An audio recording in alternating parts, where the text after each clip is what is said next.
মা, আমি আসছি তাহলে। আর দেরি করাটা ঠিক হবে না, আমার বাসের সময় হয়ে গেছে। হ্যাঁ বাবা, সাবধানে যাস, আর পৌঁছে একটা ফোন করিস। আচ্ছা ঠিক আছে।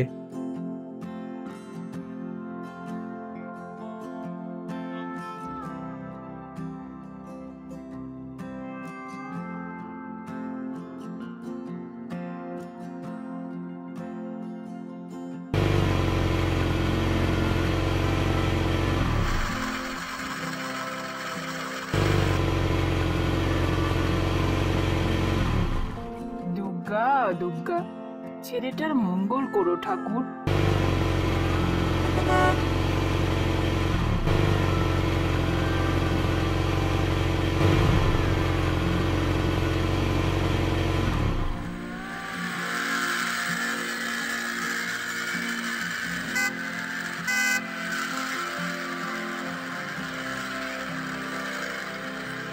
আমি মাহিত। অনেক দিন ধরেই একটা চাকরি খুঁজছিলাম, কিন্তু কিছুতেই কোনো সুরাহা মিলছিল না। অনেক ফর্ম ফিল আপ করেছি, অনেক পরীক্ষাও দিয়েছি, কিন্তু লাভ হয়নি কিছুই। অবশেষে আমি একটা চাকরি পেয়েছি। কোথায় পোস্টিং, স্যালারি কত, এসব কিছুই আমার কাছে বিশেষ গুরুত্বের ছিল না। কিন্তু ভাগ্যের জোরে আমি এখন রায়চক যাচ্ছি, সেখানেই আমার পোস্টিং। জায়গাটা আমার চেনা, কারণ ওখানে আমার মামার বাড়ি। কোয়ার্টার যতদিন না ঠিকঠাক হয় ততদিন আমি মামার ওখানেই থাকবো। আমার চাকরি পাওয়ার খবরটা পেয়ে আমার মামার ছেলে প্রলয় দারুণ খুশি হয়েছে।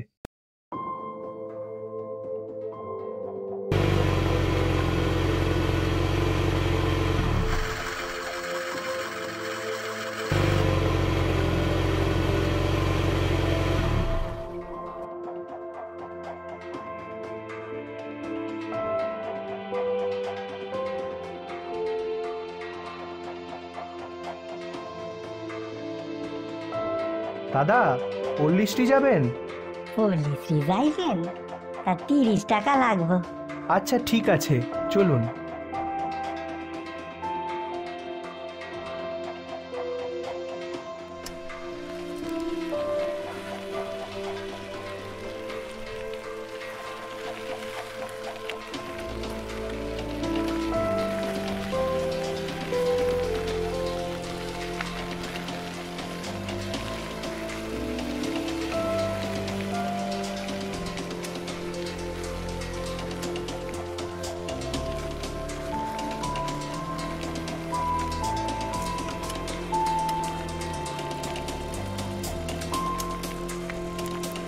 প্রায় 4 বছর পর আমি এই গ্রামে এলাম। খুব সুন্দর মনোমুগ্ধকর পরিবেশ। আসলে আমরা যারা শহরের ঘিঞ্জি পরিবেশে থাকি, আমরা সময় আর সুযোগ পেলেই এরকম এক মনোরম পরিবেশে ছুটে আসতে পছন্দ করি। আমিও কয়েকটা বছর ঘরবন্দি ছিলাম। আসলে একটা হিললে না হলে না ঠিক কোথাও বেরোতে মন চাইতো না। তাই এতদিন পর এরকম একটা পরিবেশে এসেও আমার খুব ভালো লাগছে।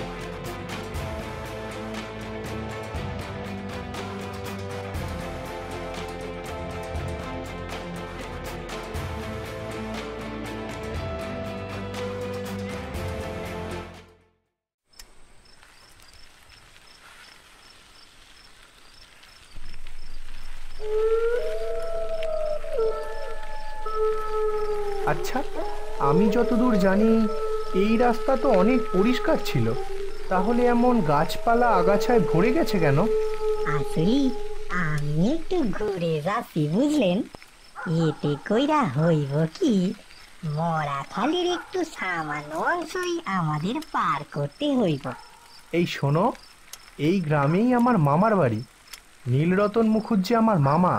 মরাখাল তো কি হয়েছে? হ্যাঁ, ছোটবেলায় কত খেলেছি, মাছ ধরেছি এই খালে। মরাখালে ভয় কিসের? চুপ চুপ বাবু, এই কথা একদম মুখে আনবেন নিকো। এই গ্রামের সকলেই বলে মরাখালী নাকি ভূতের উপদ্রব। অনেক অলৌকিক ঘটনা ঘটে এখানে। আরে ধ্যার, কি সব যাতা বলছো? সত্যি কথা বলছি বাবু, বিশ্বাস করেন।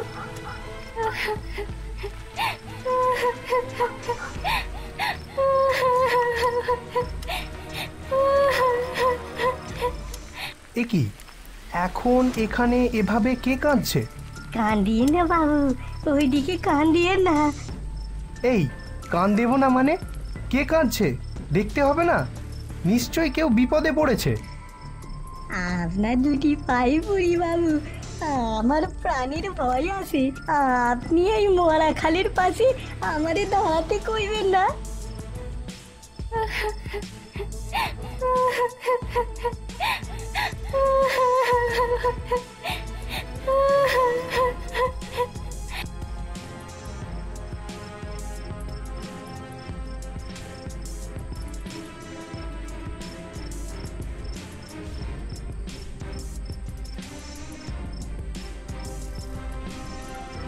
নিন, চলে আসি আপনার ঠিকানায়।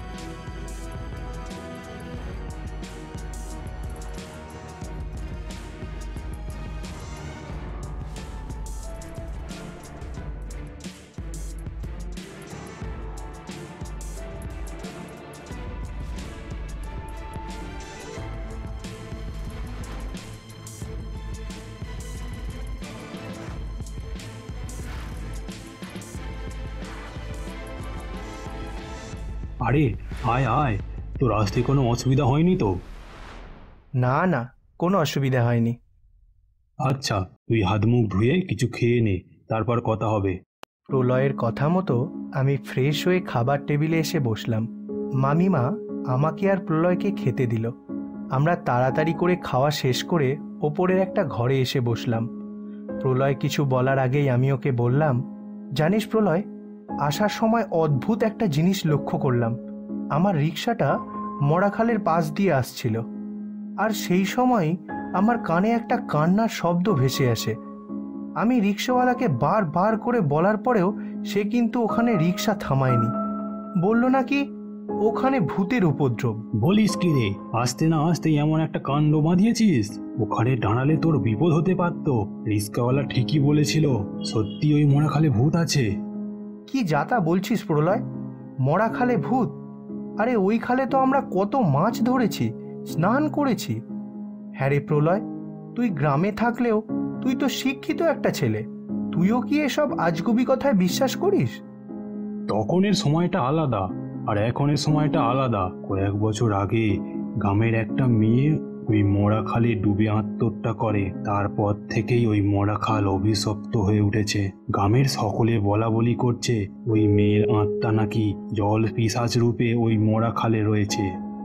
আমি বিশ্বাস করি না। তুই নিজে আমাকে ওই খালে সাঁতার শিখিয়েছিস। ঠিক আছে, আমরা কালই যাব ওই মরাখালে স্নান করতে। কেন পাগলামি করছিস মাহিত? আচ্ছা ঠিক আছে, স্নান করব না, কিন্তু মাছ ধরতে তো যেতে পারি। ওইসব কাল দেখা যাবে, তুই এখন শুয়ে পড়। এই বলে প্রলয় চলে গেল, কিন্তু আমার মন কিছুতেই শান্ত হলো না। রাতে ঘুমও হলো না ভালোভাবে। মন পড়ে রইল ওই মরা খালের ওপর। পরদিন সকালে আমি স্কুলে গেলাম। আমি আসলে এই গ্রামেরই প্রাইমারি স্কুলের একজন টিচার হিসেবে নিয়োগ হয়েছি, কিন্তু আমার স্কুলের প্রথম দিনে মন বসল না। বিকেলে একরকম জোর করেই আমি প্রলয়কে নিয়ে সেই মরা খালের পাশে গেলাম। মাহিত, তুই ঠিক কি করতে চাইছিস বলতো? শোন, পাগলামি করিস না।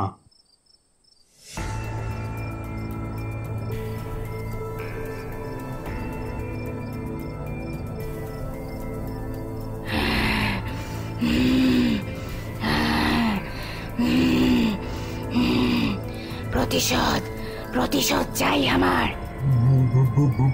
ভূত? কি করলি মাহিত? আমাদের ছেড়ে দাও, আমাদের ছেড়ে দাও। প্রতিশোধ চাই আমার। কাল তুই এখান দিয়ে যাওয়ার সময় আমি ওই শয়তানের নাম তোর মুখে শুনি। এই শোনো, এই গ্রামেই আমার মামার বাড়ি। নীলরতন মুখুজ্জে আমার মামা। নীলরতন মুখুজ্জে? যতক্ষণ না ওকে শেষ করতে পারছি আমার শান্তি নেই। নীলরতন মুখুজ্জে? উনি তো আমার বাবা। উনি কি করেছেন? আমি ছিলাম এক গরিব চাষির মেয়ে। সেই বছর অতিবৃষ্টির জন্য আমাদের সব ফসল নষ্ট হয়ে গেল। আমার বাবা দেনার দায়ে গলা পর্যন্ত ডুবে গেল। কয়েকদিন পরেই আমার বিয়ে ছিল। আমার বাবা কিছু উপায় না পেয়ে এই গ্রামের এক মান্যিগণী ব্যক্তির কাছে হাত পেতে সুদে টাকা ধার করলেন। সবকিছু ভালোভাবেই চলছিল। বিয়ের দিন ওই শয়তান আমাদের বাড়িতে আসে। এসে আমার বাবার কাছ থেকে সেই দিনই সুদ সমেত সব টাকা ফেরত চায়। বাবা ওই লম্পটটার কাছে অনেক অনুরোধ করেছিল, পায়েও পড়েছিল, কিন্তু কিচ্ছু লাভ হয়নি। শেষমেশ ওই লম্পট দুশ্চরিত্র জানোয়ারটা আমার বাবাকে বলে আমাদের নাকি কোনো টাকাই ফেরত দিতে হবে না, উল্টে ও আমার বিয়ের জন্য সমস্ত গয়না দেবে। বিনিময়ে ওর সাথে আমাকে একটা রাত কাটাতে হবে। আমাদের দারিদ্রতার সুযোগ নিয়ে ও আমার জীবনটা তছনছ করে দেয়, আমার বিয়ে ভেঙে দেয়। বাবা পাগল হয়ে যায়। আমি লজ্জায় ঘৃণায় এত সব সহ্য করতে না পেরে এই মরা খালে ডুবে আত্মহত্যা করি। ওই লম্পট দুশ্চরিত্র জানোয়ারটা হলো নীলরতন মুখার্জি। আর সেই দিন থেকেই আমি ওকে শেষ করার অপেক্ষায়। ওই জানোয়ারকে না মারা পর্যন্ত আমার শান্তি নেই, শান্তি নেই আমার। মাই, চল এখান থেকে, চল, পালা পালা। নিজের মামা সম্বন্ধে সেই জলপিশাচের থেকে আমরা সব কিছু জেনে যাই। আমি আর প্রলয় দৌড়াতে থাকি। দৌড়াতে দৌড়াতে আমরা মামার সামনে গিয়ে পড়ি। কিরে মাহিত, প্রলয়, তোরা এইভাবে দৌড়াচ্ছিস কেন? কি হয়েছে তোদের? বাবা, বাবা, আসলে হয়েছে কি,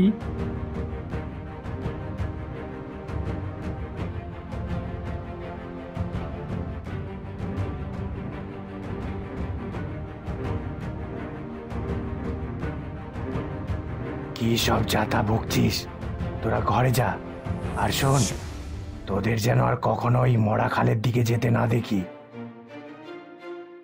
মামা আমাদের ধমকিয়ে ঘরে পাঠিয়ে দেয়, কিন্তু আমি আর প্রলয় কিছুতেই সেই কথা ভুলতে পারছি না। সেদিন রাতে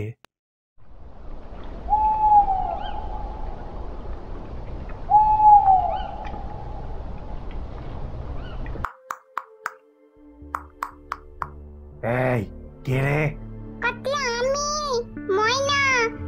আজ রাতে যে আপনি সকলের চোখের আড়ালে দেখা করতে কইছিলেন। ও ইয়ে মানে ময়না, এসেছিস? আস্তে আস্তে যা যা, তুই ওই পেছনের গোয়ালের দিকে যা, আমি আসছি।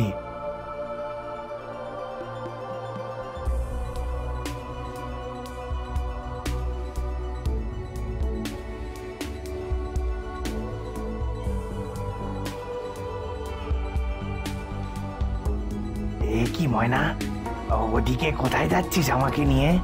আসেন না কর্তা, সকলের চোখের আড়ালেই তো নিয়ে যাচ্ছি।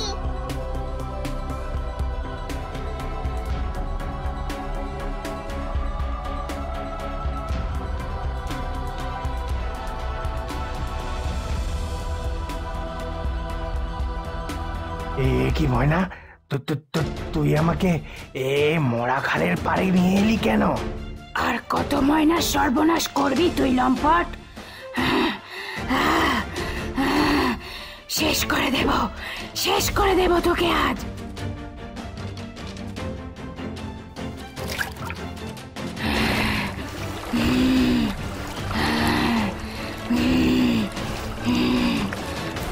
পরদিন সকালে আমার মামার মানে নীলরতন মুখার্জির মাথাহীন লাশ ওই মরা খালে পাওয়া যায়। কেউ যেন মাথাটা উপড়ে ছিঁড়ে নিয়েছে।